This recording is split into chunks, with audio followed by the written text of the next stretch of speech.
Coming off the heels of a spectacular international tournament, no matter where you are in the world, we welcome you to the Wrestling Compadres Slamcast right here on Fox Sports. Hello, everybody. We are at Fox Compadres on Twitter and Instagram, facebook.com/FoxCompadres. If you enjoy the show, hit up our iTunes, write us a nice 5-star rating and review. We'd love you for it. Let's get started. Huge show. This is the first time we're pretty much back together in 2017. The boys are back in town, plus Carl, plus And Carl. Carl, plus Carl, plus Carl, plus Carl. Dun, dun. All right, I'm Jonny Loquasto. Find me on Twitter at jquasto. The aforementioned Carl. She's a host here on Fox Sports and a lover of hockey and Pantera t-shirts. Find her on Twitter at Carrlyn Bathe. She's Carrlyn Bathe. I'm a Carl boy from hell.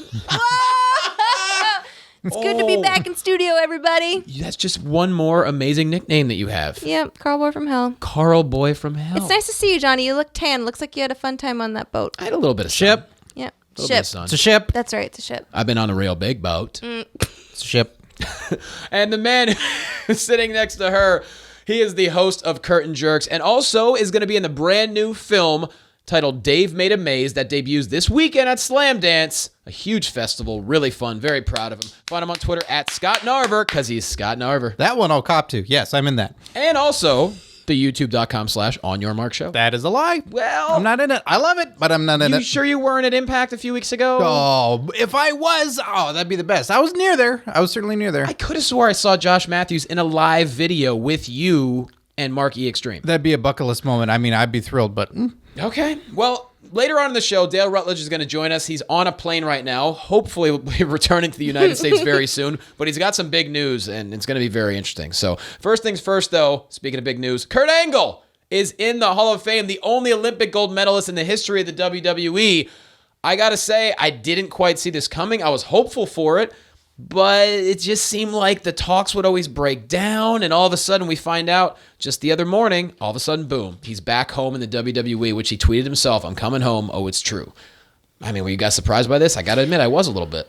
I'm only surprised that they mentioned him so soon. Okay. It's coming up before a Rumble, okay? You should have just had him enter into the Rumble as a wrestler and then maybe announce that he was going to be in the Hall of Fame, because that's where this is all heading, right? Are you sure about that? That's what everybody's saying, right? Like, oh, I'd love to compete again if I get cleared by medical. What is he saying? That he's going to wrestle again. He says that, but Kurt Angle says a lot. It doesn't mean he's going to be allowed to wrestle. I don't know, man. I think they just surprised us too soon. It wasn't even a surprise. I don't know. But here's the thing, Surprised though. too soon. Yeah. You never heard of that? Well, don't you... I always find it strange when they want people to come back for the Rumble when they could be a full-time competitor again, because you're basically saying, come back and lose. Mm-hmm. Come back, show up for 3 minutes, and get thrown out. We don't want to see you really around. We don't want to see you in a match one-on-one with someone. Just show up and then have a bunch of people throw you over the side and risk injury. Exactly. Well, I feel like I'm glad you brought that up, because a lot of people are already speculating, oh my God, Kurt Angle's definitely coming back to the ring. When's it going to happen? Is it going to be at the Royal Rumble? Is it going to be at WrestleMania? I mean, you're saying there's no way in hell we're going to see him at the Rumble. I don't think it's necessary, because when you're announcing that he's going to be in the Hall of Fame, let that be the moment. Don't put him in the Rumble. Like, you've already let us know that that's what that is. They're selling tickets to that event now by him being the headliner. That's what you do. That's where you have it. And then at the Hall of Fame, the crowd's probably going to be chanting one thing over and over and over again until he addresses it. USA. That's right. Along with one more match. Right. So, of course, something's going to be there. That's where the seed's going to be planted, and that's where the storyline will begin. Which is why I'm glad we didn't actually see him physically on Monday Night Raw. I think you were a little bit perturbed by the fact that we just saw a picture of him in a video package and not actually him. I'm just all over the place. It's hard to fully grasp this situation. You guys know how I feel about old wrestlers coming back. He's not old. Right, but he's a former, you know what I mean? Like, he's a former star, of course, that's coming back. And when I'm trying to focus on the new era and having them define their generation, you don't need people like him coming back. But that's just all that I hear about happening. I felt like what would have been more of a surprise is if he did show up on a random Monday Night Raw. Give me that instead of maybe putting him in a Royal Rumble like Scott doesn't want to see anyway. How cool would that have been? That would have thrown everybody for a loop. Kurt Angle, Monday Night Raw. What's up, everybody? See, I gotta disagree with you on that, because You wouldn't be shocked? What? Yeah, I'd be shocked. But here's the thing. He didn't show up on Raw. They announced him as a Hall of Famer. They didn't say he's going to show up at any time. So I think if he passes all the physical tests and everything, maybe they're going to involve him in one final storyline leading up to WrestleMania. What's your cutoff for an age for a wrestler? What's the matter to you? No more. How old are you? How many championships did you win? How many years ago? Listen, you're out of here. It's not so much about an age as it is an era, okay? If you're coming back from a specific era and you're trying to come back and be a star again, I'm not all about that jazz. But he's not been inactive. He's been wrestling in TNA longer than he was in WWE. When he's saying he's coming home, to me, it's like, oh, you're going back to TNA? Oh, Right. okay. You know, that WWE is where you got your start, but he's been wrestling far longer in TNA than he was in WWE.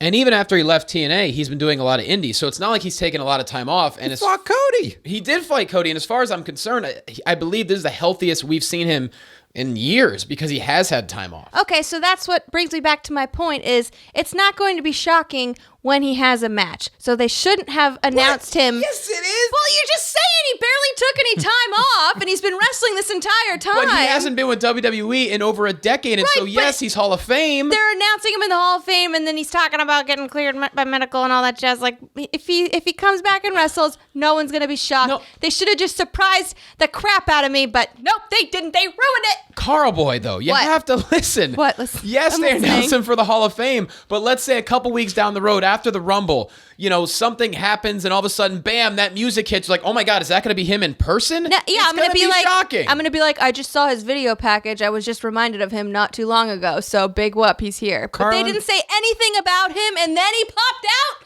Then wow, shocking. Like the gobbledygooker.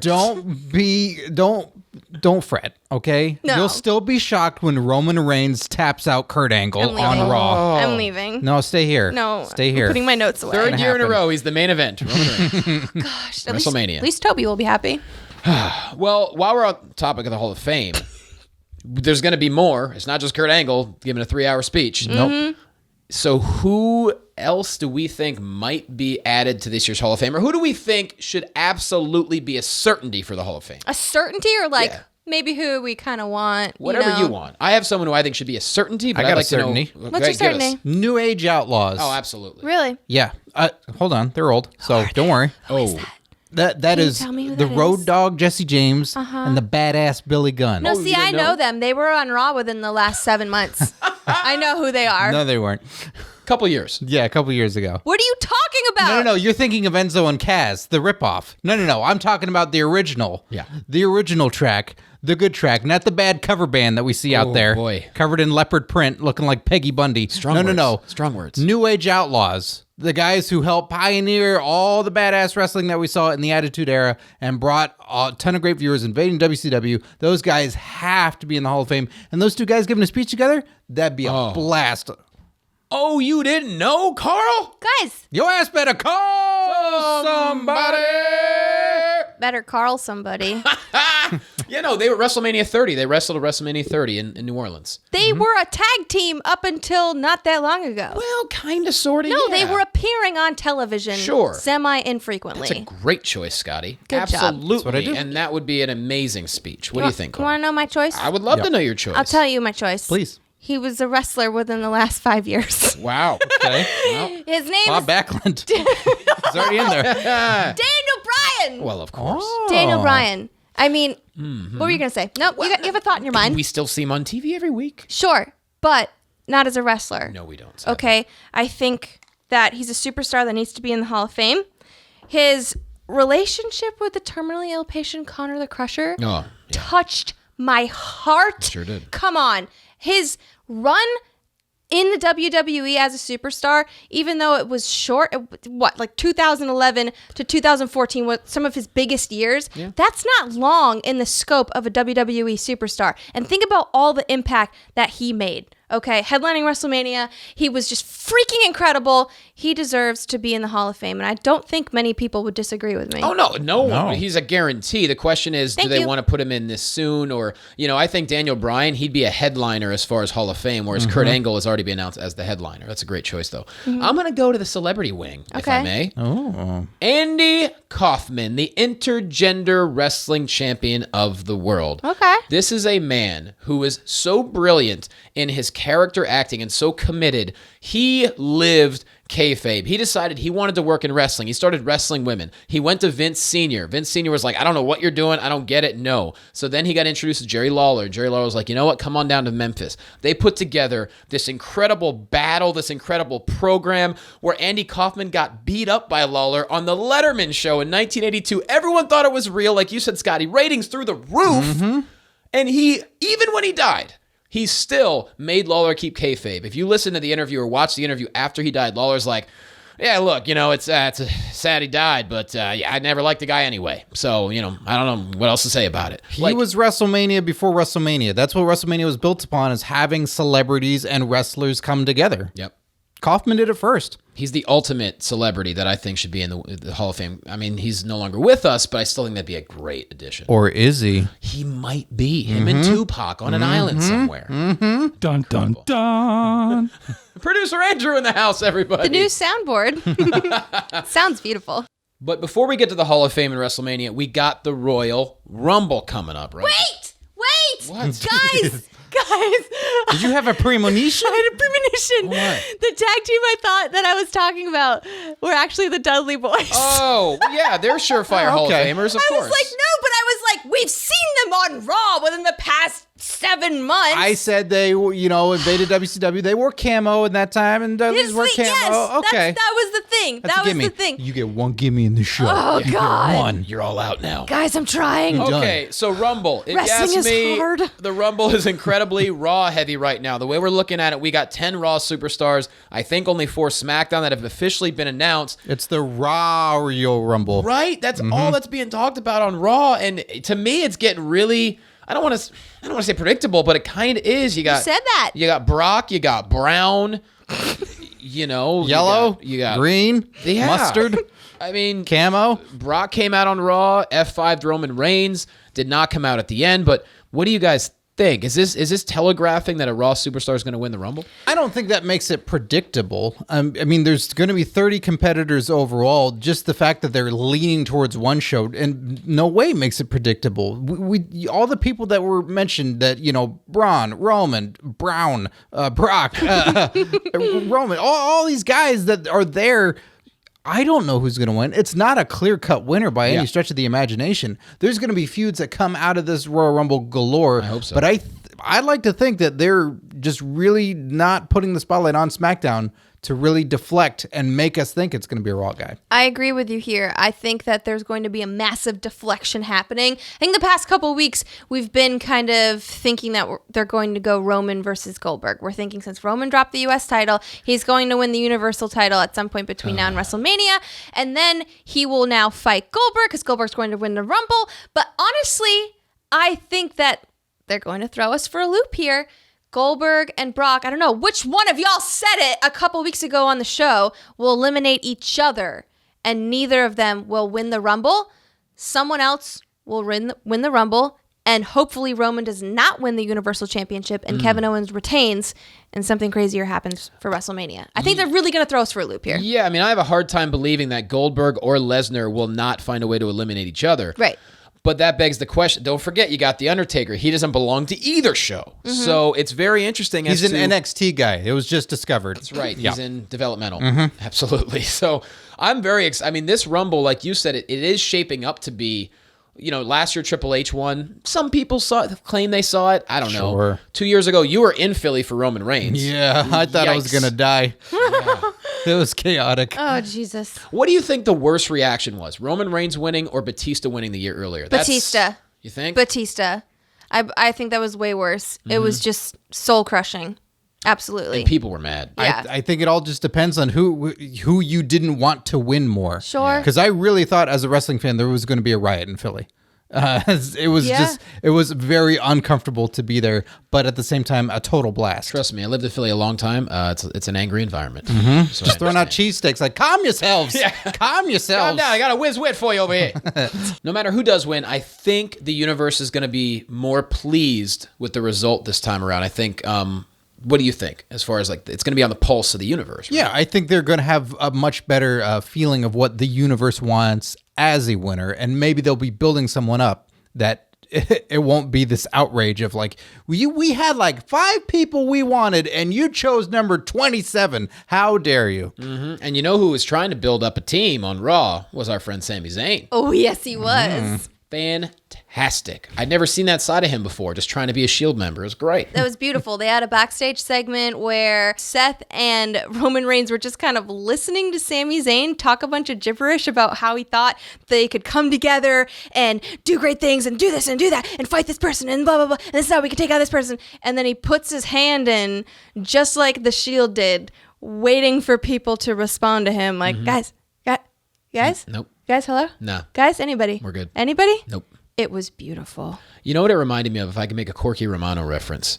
There's a Who? scene in Corky Romano with Chris Kattan where he is really hyper for a specific reason. Not going to say why, but he's like, question. I don't know. He's I should buy a boat, and just yells it out. And that kind of reminded me of Sami Zayn. I'm sorry, everybody that had to Google Corky Romano Hey, right now. look, we got some obscure references sometimes. Who? Yeah. No, it's okay. I'll explain it to you afterwards. Is it on the network? No. Okay. You know who is on the network sometimes? That's The Big Show, and he lost a lot of weight. Shout out to him. He's Damn under straight. 400 pounds. He put bricks in his belly. Yeah, those are 6-packs. This is 6-pack Those abs. are bricks. He's eating bricks now. Is that how you get a 6-pack? I believe so. Or Sami Zayn. Like He ate Sami Zayn. Someone is in there trying to get out. I can't tell who. But Big Show's it's in just- crazy good shape. He so really happy for is. him. I mean, that's a good thing to do. And Mick Foley losing weight, I love seeing that because they care about their health, and obviously their bodies are going to reward them for it. So And it's their great. hair. He got a haircut and a beard cut. Looks Yes, he beautiful. did. But while we're talking about big people, had to give a shout out to the Big Show and those abdominals. But flying under the radar, in my opinion, one of the biggest stars in WWE is Seth Rollins. I mean, he's part of the Rumble, but it just seems like I don't know what direction he's going right now. I mean, do we consider him a favorite to win the Rumble? I mean, No, he says more than he does at this point. There's Yeah. just he's just Mr. Exposition going out there like, all right, so what I want to do is I want to win the Rumble, and I also want to face Triple H, and I want this to happen, but I'm gonna do this other thing right now. He's not joining up with buddies for a Shield. Like, there's just a lot of stuff that he's saying and not a lot happening. I feel like his trajectory, or the way he's making his storyline progress, is leaning towards him facing Triple H at WrestleMania, of course. So I don't think that means he's going to win the Rumble, per se. So I feel like that's where he's headed, you know? We're going to hear a lot of talk. We're going to see him call out Triple H time after time after time after time. And then they'll just have something heating up till WrestleMania. And it'll be awesome. But calling him out, but it ain't working so far. Yeah. Will it be a surprise when Triple H finally responds? Will it be a big enough moment? Or is it just kind of like, yeah, you should have been here a while ago. That would have been really cool TV. yeah, you can't let it pass. That's the other thing that WWE needs to figure out, is when the moment's right. Or as my mom would say, strike when the iron's hot, Carrlyn. That you're going to get burned. Well- That's terrible. Your mom's a terrible mother saying stuff like that. So we talk about Raw being very heavy on the Royal Rumble. There's a lot of favorites there. Seth Rollins being one of the favorites for sure, but he really wants to get his hands on Triple H, but he can't seem to do it. But you know who can contact Triple H? Who? Our very own, just returning from the UK, Dale Rutledge, everybody. Hello, everyone. How are you? Oh, you have an accent now. That's He's tremendous. Madonna'd. No, it's been like this the whole time. How you doing, buddy? Are you exhausted or what? Oh, man, it has been quite a whirlwind, I tell you what. But it was totally worth the trip. I got to talk with Triple H for half an hour. Also got to catch up with Nigel. Just that moment of Nigel coming out to the crowd, by the way, I almost cried, to be honest with you, because it was just he was so over there, and to just know the hard work that he had been putting in, and just, this has always been the place he wanted to end up. It was just really, really amazing to be there in person for that. I couldn't have said it better myself. I mean, I was watching it and I almost teared up just to know the road that he's traveled. And he was at the point in his life where he was okay never being in the WWE, you know, and all of a sudden this happened literally over the past 6 weeks. It was a whirlwind for him, and he did such a tremendous job. But you got to sit down with another man, Triple H. Oh, yeah. Triple H, and, I'd met him a couple of times just pretty quickly. Never had an actual interview before, and he was just so down to earth and answered all my questions. I was very surprised. There was a few things that I thought I'd just throw out there to see what he had to say, and he answered them all. I was very impressed. Dale, did he spit water in your face? He didn't, which I was really kind of disappointed But by. did you request it? You should have. I should have requested it. He did have water there even. I poured the glass myself, but This sounds like a failed interview, missed opportunity right here. What's the point now? well, I feel like I had a couple of other successes, though. We did talk about the pending women's tournament for WWE and a couple other thoughts on the women's division as a whole. Pending women's tournament. What? As in what exactly? Well, it had been rumored for a while, but I don't think WWE has ever fully confirmed when or what exactly was going down. But Triple H, as you'll hear in just a second, gave me a little bit of info on that. Are you about to drop some knowledge on us with the women's tournament that might be coming up later on this year? It's as if that's exactly what I'm going to do. Oh Johnny. my gosh. Are you saying we're about to get a clip of Triple H talking about the women's tournament? Say it again. One more time, Johnny. Are you about to say that we're about to hear some things from Triple H about a possible women's tournament that may or may not have been announced publicly, that might be getting announced publicly for the very first time, Dale? Is that what you're telling us? Without further ado, it's time to listen to Dale Rutledge with the man who has 25 total titles in the WWE. On TV, we know him as the COO. Behind the scenes, he's a driving force behind NXT, the Cruiserweight Classic, and this past weekend's incredible UK tournament. Dale, boy, you sure pulled off a good one here. I just call him Paul. Oh. Well then. Wow. Dig this. I love Stephanie McMahon, platonically, of course. Yes. Last on the show, she mentioned an idea for the women's talent that you were working on. Yes. Has there been any further development on that? Yeah, so that's another one of my big kind of passions to go do that is the women's tournament. And we're down the road a bit of the harder thing now is, in a changing landscape. I feel like sometimes in WWE, like, Tuesday I'm like, okay, so this is where we're going, right? No changing it? Yes. On Wednesday morning, I get the call, like, we're not doing that anymore. By the way, totally changing it. Yeah, we're going this way now. So, you look at the landscape and how much it's changed in the last year. NXT takeovers now are attached to Big Four pay-per-views. The Raw and SmackDown have split brands and have pay-per-views of their own. Yeah. But there's more pay-per-views, and when you look at the big calendar of where do you stick an event, that's changed, and you have to look for the space where you go like, do it here. No, that's not good. You got a holiday and this right. So it's really just been a process with the women of us finding the right time and space. This one worked out great with the little gap before Rumble here to fit this tournament in and doing it at a shorter time frame and doing it live.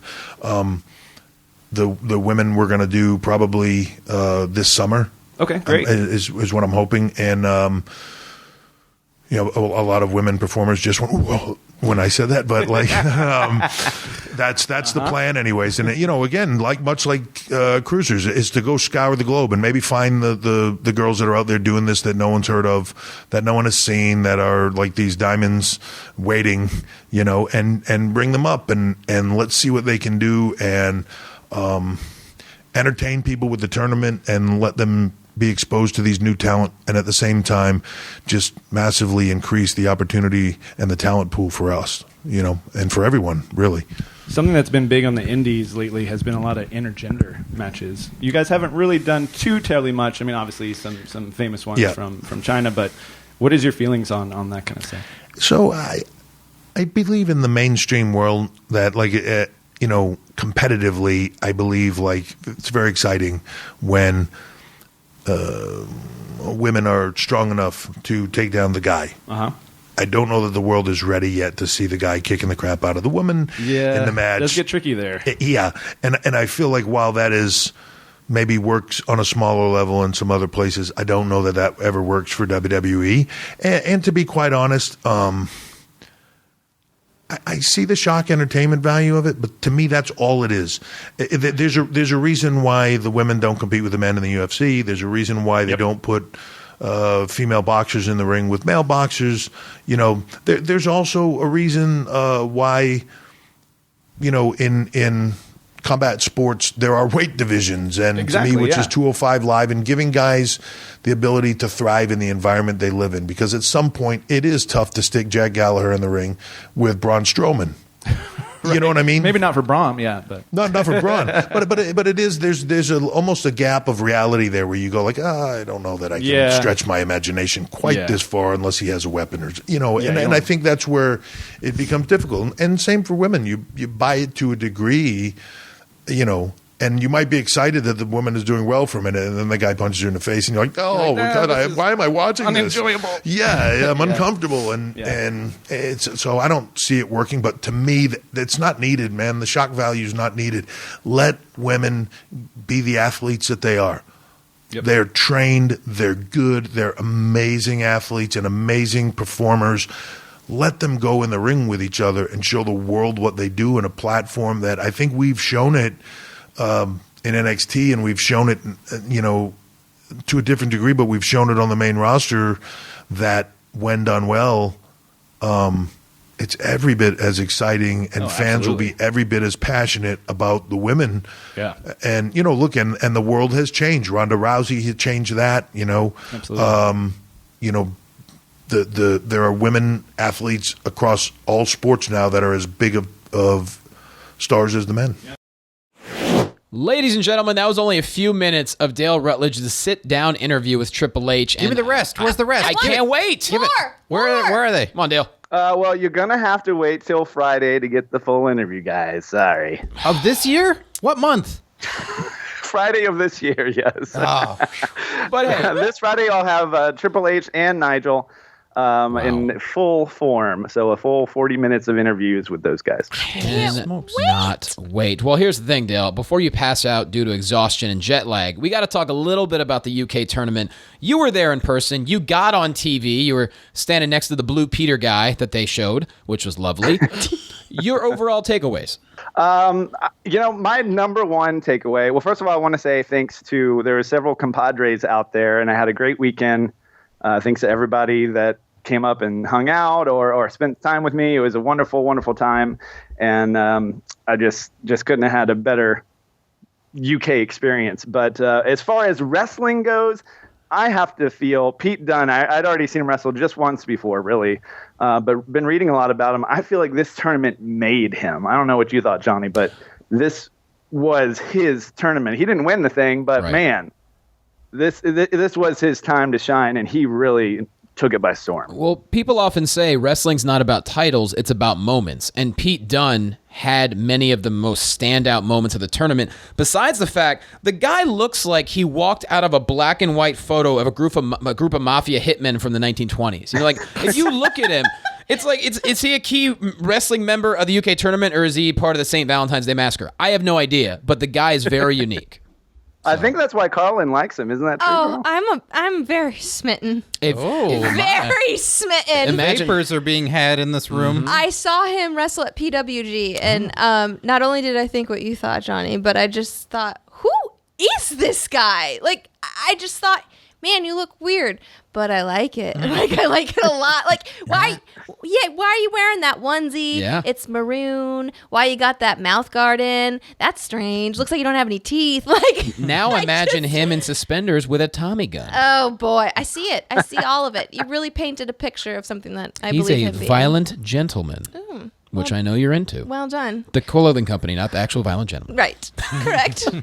But Dale, I know you had an incredible experience. For me, as a viewer, it was a long time coming. I mean, the UK audience is arguably the most passionate and deserving fan base, and they deserve something this big. So who better than the biggest company on earth to put this display on for all the great athletes and the fans? I mean, it was just it was something to see. Really incredible. Yeah, and you know what I like too is, I didn't know a lot of these guys going into the tournament, but just within 2 days, most of these guys came out looking like stars. I mean, the matches they put on weren't terribly long, but there was good storytelling through all of them. I mean, Trent Seven, Pete Dunne, as we mentioned, obviously Tyler Bate, who won. I mean, those guys, I think, are going to be mainstays for sure. And even though the way that Devlin came in as kind of a face and then became a heel within the term of, 10 minutes or something. It was amazing to me the way the crowd reacted, but just overall, even reading comments online, I think a lot of that came through to people watching it on the network too. It wasn't just the British crowd. And you obviously were in the crowd, so you probably couldn't hear the commentary, but I got to tell you, Cole and Nigel together, it was poetry. And what I loved about this tournament, finishing moves mattered. There were hardly any false finishes involving kicking out of finishes. Nigel and Cole both put over how devastating each guy's finishing move was. Like the Tyler Driver. Nobody kicked out of the Tyler Driver, and that's how he won the whole tournament. And it's refreshing to see because in an era that everyone's kicking out of everyone's finisher, every single pay-per-view, it's like, when's this match going to end? All of a sudden, we're back to, hey, this guy hits the finisher, you done. And I loved it. No pun intended. Exactly. You Pete Dunne. There was a great tweet from Michael Cole of him and Nigel at the booth, and the tweet read something like, Nigel McGuinness, where have you been my whole life? Right. So I figured it must have gone well for them up there, but yeah, I haven't had a chance to listen to it yet. But it was all the rage on Twitter, for sure. Couldn't have a better pairing, and I also heard that it felt like Michael Cole wasn't having to schlep much product. He was just doing what he does best, and he got a lot of love as well. Absolutely. I mean, what a great tournament. That's how great this tournament was. Michael Cole got love. Yeah, that's a great point. The internet doesn't tend to do that for you.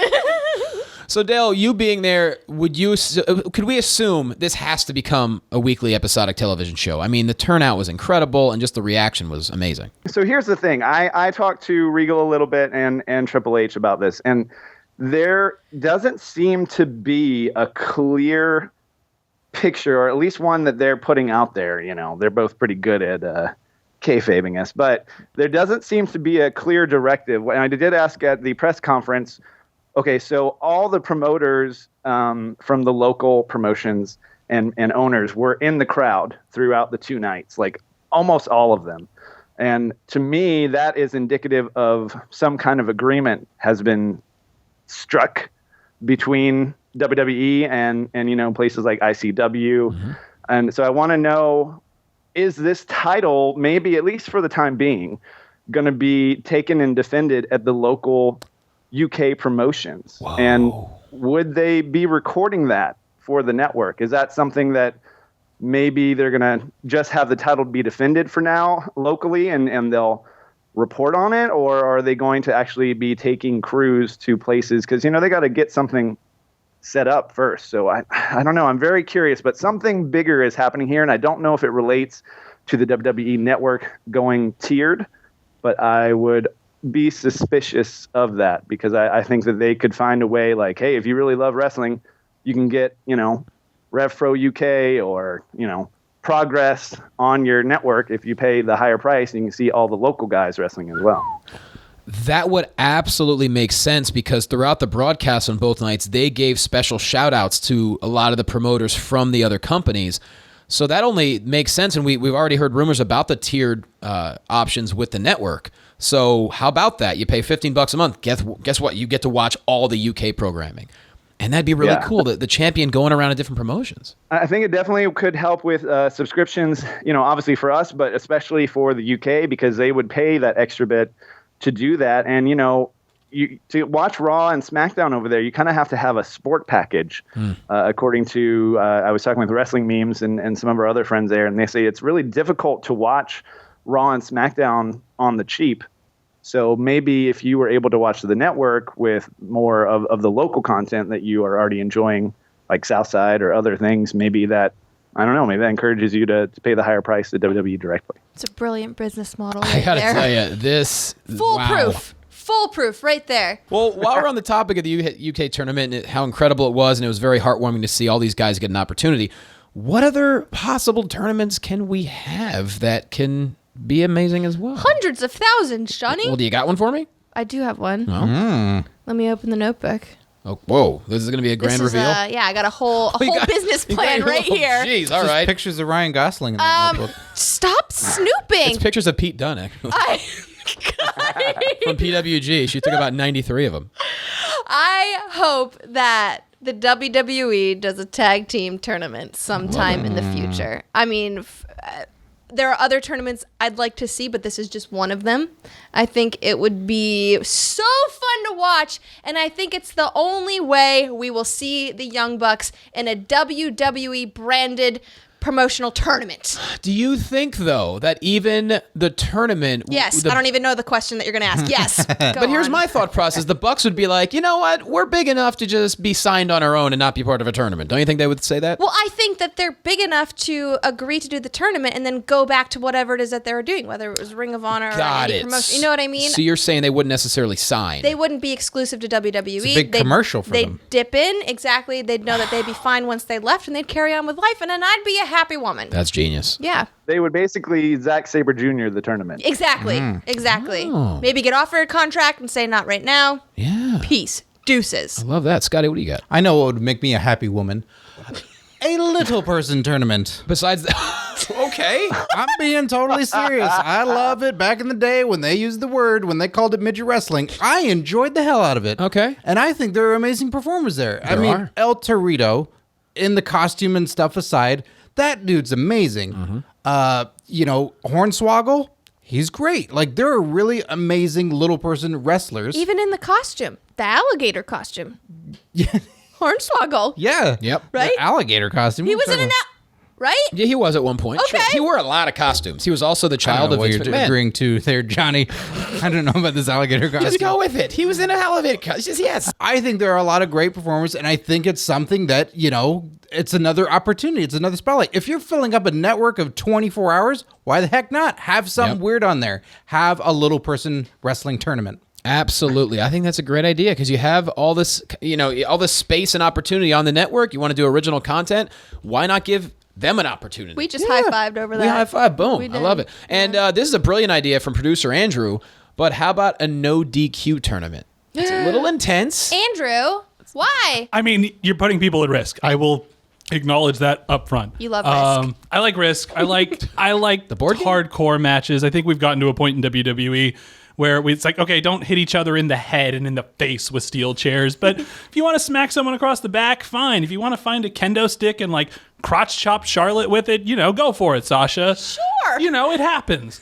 I would love just a no DQ tournament. You could bring back the hardcore title for it, like just one off. I miss my no DQ wrestling from the Monday Night Wars era.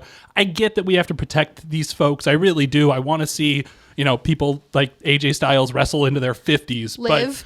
Live.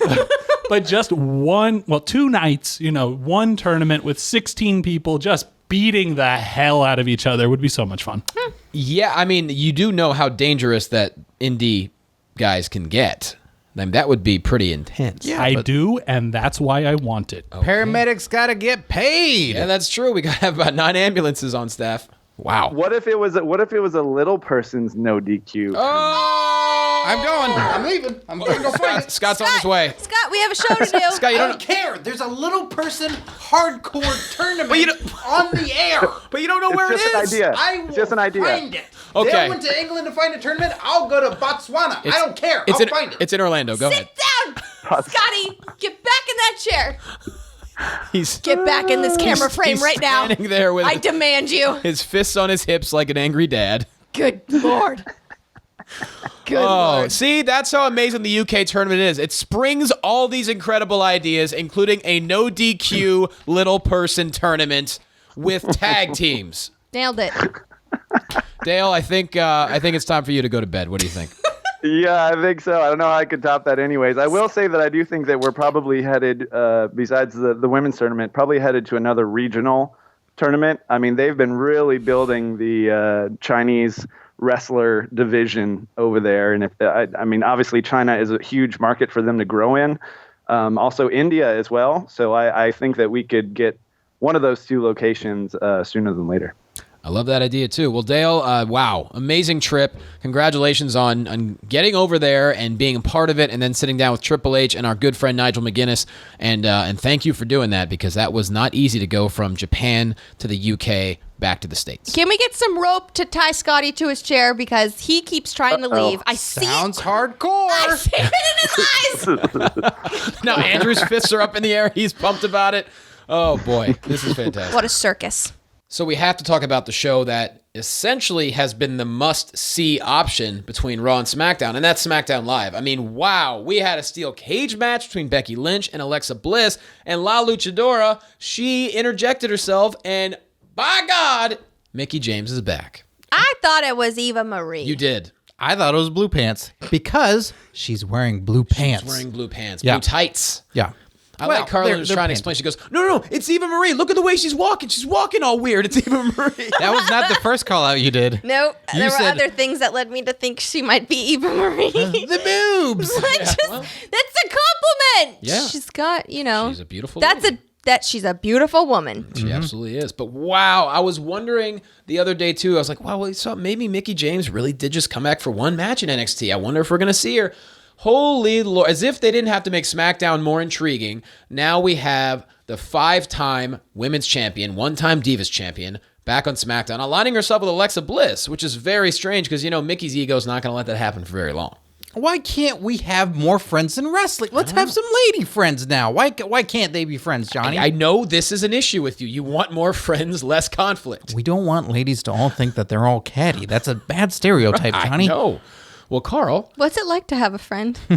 well, that's something we can discuss at some point. Thank you. I mean, you have Toby. Yeah, that's all I need. What were you going to ask me? I drifted off. As to far as land. La Luchadora is concerned, I mean, you have to be more pumped up that it's Mickie James and not Eva Marie. Why would I be pumped up about that? I haven't seen Eva Marie in a long, long time. Yeah. I'm missing her on my television screen. You are? Yeah. Okay. It's been a while. Oh, I didn't see that coming. No, Mickey what's- James is older, so, What? that's out the Carl's window. not all about that. He's He's almost legendary, that one. I don't know. Well, what's going to be cool is that I will get to familiarize myself with Mickie James, so that's exciting. I think a lot of people in the crowd might be on the same page as old Carl Boy over here, Yep. where they had mixed reactions, but I think a lot of them just didn't know who she was. But a lot of people like you two right here excited. are very excited about it. So I'm excited because you guys are excited, and I like new things. And she's an amazing performer, and very, very exciting to see her on SmackDown. But also, this show was loaded. We had Dolph Ziggler kicking the heart of Jerry the King Lawler. Straight in the heart. Yeah, there was the feeling in the room of like, well, he's going to get super kicked. Well, Lawler's going to get super kicked. But we all assumed to the face, not to the heart. I mean, this was Dolph. He was evil. Yep. This was such an evil promo, showing the clips of, him doing the elbows to the heart back in a match in 2012, and then bringing up that was minutes before your heart attack, and I'm the one that caused that, and you know that. Like bringing in that reality to this match, into the feud of what they have going on, and Dolph Ziggler's character is huge. We've been talking about Miz and rising up to the main event. This is definitely going to help Dolph elevate to the main event. I always get the heebie-jeebies when they reference something so real like that, like back when they referenced Charlotte's brother who had passed away, and they brought that into a storyline, and it makes you go, oh, why would you say that? This kind of did the same thing where you get kind of a hot sweat for a second, like, yeah, the dude almost died. Oh my God, please, Jesus. I mean, to be fair, you sweat often. Yeah, all the time. I am wearing a flannel. Sure. But it just gave me that feeling again, and then to see Dolph like that, just as evil as he was, made me so happy. I love seeing the side of him. I've only really seen him thrive as a face from the time that I started watching wrestling, and to see him be this evil, conniving character. He didn't raise his voice once. It was so like, I'm Dolph Ziggler, and I'm gonna kick you in the heart. And what Was that good? really rang, it was Okay, great. thanks. Work on it. Okay. What really rang the bell, though, of the evil is when he's walking away and you hear Lawler screaming, Dolph, get back here, get back in here. He just smirks and he walks off. Doesn't even give Lawler the time of day. Just bounces, and I thought it was fantastic. We had John Cena being probably the funniest he's been All year. at least, Yeah. or more. Hands down. I mean, that was fantastic too. It's just SmackDown, they jam-packed 2 hours. every single week. And there's a reason why they're getting all the credentials and all the applause, because they should. They're using their superstars and talent to the best of their ability in the right spots. Seeing Jared the King Lawler tonight in Memphis hosting the King's Court, a throwback to the segment of old, for the purpose of getting Dolph Ziggler over more. Like, it's all just, they do such a good job of utilizing all the players on that show. That does it for the show this week, but of course, Friday, one of the biggest episodes we've ever had. Not only do we have Dale's conversation with Triple H, we also have our friend Nigel McGuinness on the show. All right. All right, everyone. It's going to be so good. I cannot wait. But first things first, we got to say goodbye to you for now. We are at Fox Compadres on Twitter and Instagram, Facebook.com/Fox Compadres. I am at Jay Loquasto. Carrlyn. You can find me at Carrlyn Bathe on Twitter and Instagram, Facebook.com/Carrlyn Bathe, and every day here at the Fox Sports offices. That's right, Scotty. What you got? You can find me on social media at Scott Narver, and you can find me in Utah. I'll be in Park City at Slam Dance with the world premiere of Dave Made a Maze. It's going to be super exciting. It's a movie that I did a little while back with a co-host of Steve Sears of Curtain Jerks, who co-wrote the movie, and John Morrison is in it as well. So if you care for any reason, there's a wrestler in it, okay? And then also next week, youtube.com/OnYourMarkShow, there is a teaser for season 2. Everyone is revealed. So How do you know that? I have inside sources. Wow. I am a podcast journalist. So weird. Yeah. So You're weird. a wealth of dropping news this week. Yeah, I drop it. And of course, follow Dale Rutledge at The Walking Dale. Ladies and gentlemen, we love you so much. Thank you for watching. Thank you for listening. We'll see you next time. Keep chasing your dreams.